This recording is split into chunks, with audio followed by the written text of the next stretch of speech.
At least 2 children died and 3 were injured as Karachi received its first spell of monsoon rain, with many areas witnessing thunderstorms and gusty winds. Electricity supply to certain areas was cut off as the distribution system saw countless feeders trip during the recent spell of rain. Karachi Administrator Murtaza Wahab inspected conditions after the rain and monitored clearance and drainage operations. More rains are expected in the metropolitan city today.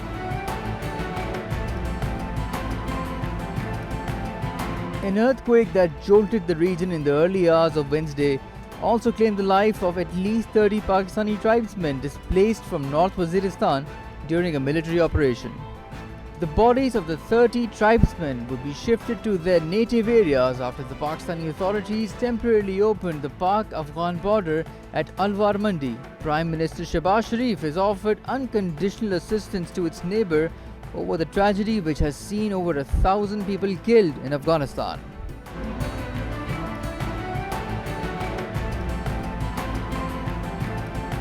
The National Assembly Secretariat issued a notification on the enactment of both the Elections Amendment Bill 2022 and the National Accountability Amendment Bill 2022 into Acts of Parliament as per Clause 2 of Article 75 of the Constitution. Let it be known that President Dr. Arif Alvi had refused to sign both the bills and return them back to Parliament, even though it is normal convention that the Presidency signs into law any bill sent from to it.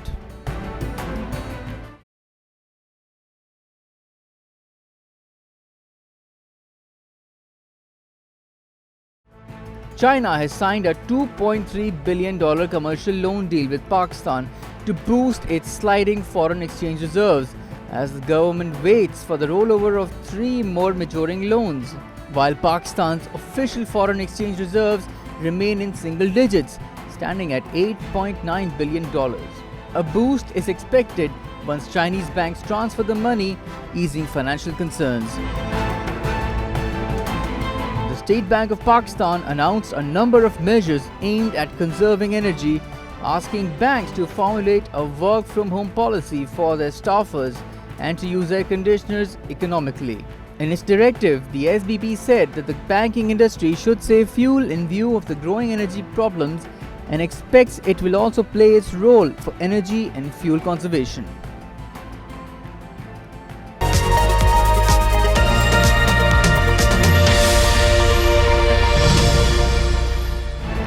The Taliban in Afghanistan have appealed for international support as the country deals with the aftermath of a devastating 6.1 magnitude earthquake.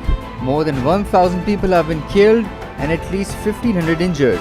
Unknown numbers are buried in the rubble of ruined, often mud-built homes. Southeastern Paktika province has been the worst hit, and the UN is scrambling to provide emergency shelter and food aid. Rescue efforts are being hampered by heavy rain and lack of resources. At least 8 Russian and Chinese warships have been spotted in the seas near Japan this week, another sign of the apparent pressure the two partners have been putting on Tokyo as relations deteriorate over Ukraine and Taiwan respectively. Japan's defense ministry said its forces had observed 5 Russian warships. Japan's defense ministry said its forces had observed 5 Russian warships led by an anti-submarine destroyer steaming through the Tsushima Strait, which separates Japan and South Korea. Israeli police say they have concluded their investigation into police actions during the funeral procession of slain Al Jazeera correspondent Shirin Abu Akleh in Jerusalem last month. Israeli police forces came under widespread criticism over their actions during the journalist's funeral, in which television footage showed officers striking mourners with batons, forcibly taking down the Palestinian flag, and arresting individuals attending the funeral.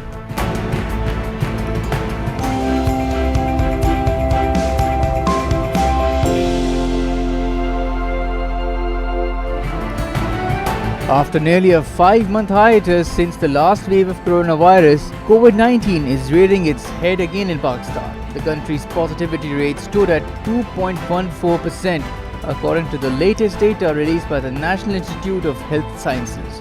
Daily coronavirus infections in Pakistan have now crossed the 200 mark for the second time since 9th April. According to the NIH, 268 more people have tested positive for the coronavirus in the last 24 hours after 12,513 tests were conducted, with 1 death and 75 patients in critical conditions.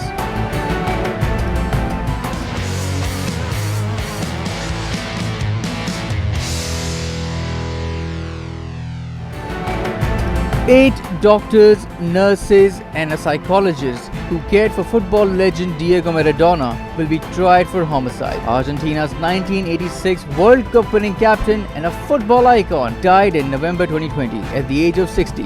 Maradona underwent surgery for a subdural hematoma, died due to cardiac arrest. Prosecutors now claim his death was the result of omissions by his caregivers. The judge in charge of the case questioned the behaviors of each of the accused, which led to the death of the football icon.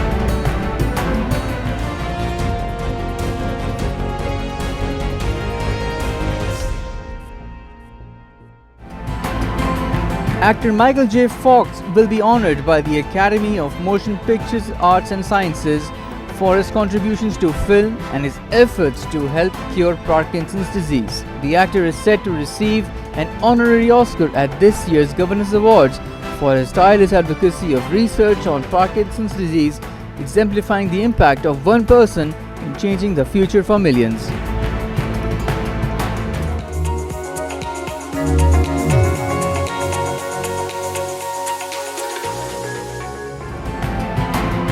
US tech giant Google has agreed to pay Wikipedia for content displayed by its search engine, mirroring deals it has struck with news outlets in Europe. The Wikimedia Foundation, the charity that oversees the online encyclopedia, said that Google was the first paying customer for its commercial venture, Wikimedia Enterprise, which it launched last year.